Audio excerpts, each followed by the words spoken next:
ہم بچپن سے سنتے آئے کہ فلاں معاشرہ، فلاں تہذیب، فلاں لوگ حلال کی اولادیں نہیں ہوتے۔ وہاں اکثر اوقات لوگوں کو معلوم نہیں ہوتا کہ وہ ایک باپ کی اولاد ہیں یا کئی باپوں کی اولاد ہیں۔ وہاں پر خاندانی نظام موجود نہیں ہے، وہاں پر فیملی سسٹم اس طریقے سے مربوط نہیں ہے جس طرح ہمارے ہاں مربوط ہے۔ ان کا کوئی دین ایمان نہیں ہوتا، چنانچہ وہاں اکثر اوقات لوگ حرام کی اولادیں ہیں۔ تو چلیے آج اس بات کا تجزیہ کرتے ہیں کہ حرام اور حلال میں فرق کیسے جانیں گے۔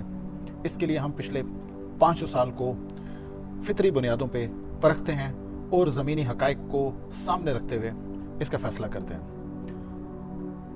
حرامی اور حلالی کو پرکھنے کا ایک نہایت ہی آسان مگر ایسا گہرا پیمانہ ہے، اور یقین مانیے یہ وہ معیار ہے جس کا فیصلہ کسی لیبارٹری کی رپورٹ سے بھی زیادہ تیز اور بے رحمانہ ہوتا ہے۔ ذرا تاریخ کے صرف 500 برس کا جائزہ لیجئے۔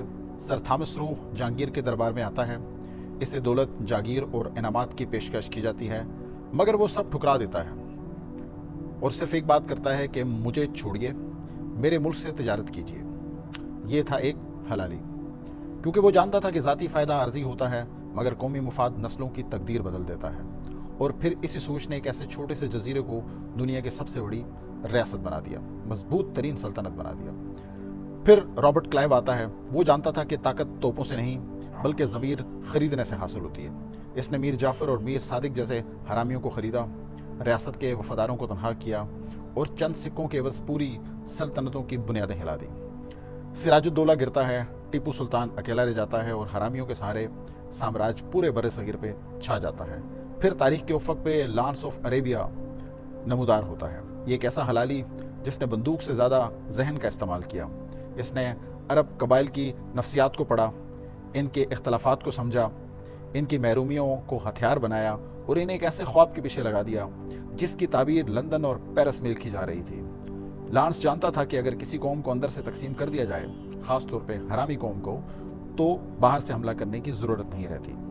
اس نے بغاوت کو آزادی کا نام دیا، مگر نتیجہ سیکس پیکو کا معاہدہ نکلا۔ سلطنت عثمانیہ ٹوٹ گئی، امت سرحدوں میں بٹ گئی اور نسل، زبان اور قومیت کے نام پر ایک جسم کے کئی ٹکڑے کر دیے گئے۔ یہ تھی حلالی ذہن کی اصل کامیابی۔ اپنے ملک اور اپنے مقصد کے لیے اس نے پوری جغرافیائی سیاست کا رخ بدل دیا، اور آج بھی یہی فرق صاف نظر آتا ہے۔ اسرائیل میں شاید ہی کوئی ایسا شخص ملے جو اپنے ہی ملک کے خلاف بیرونی طاقتوں کے لیے کوئی سازش کرتا ہو۔ وہ اختلافات ایک دوسرے سے ضرور رکھتے ہیں اور ایک دوسرے کی حکومت پہ تنقید بھی کرتے ہیں، مگر جب بات قومی مفاد کی ہو تو پوری قوم ایک دیوار بن جاتی ہے۔ یہی حلالیوں کی سب سے بڑی نشانی ہوتی ہے۔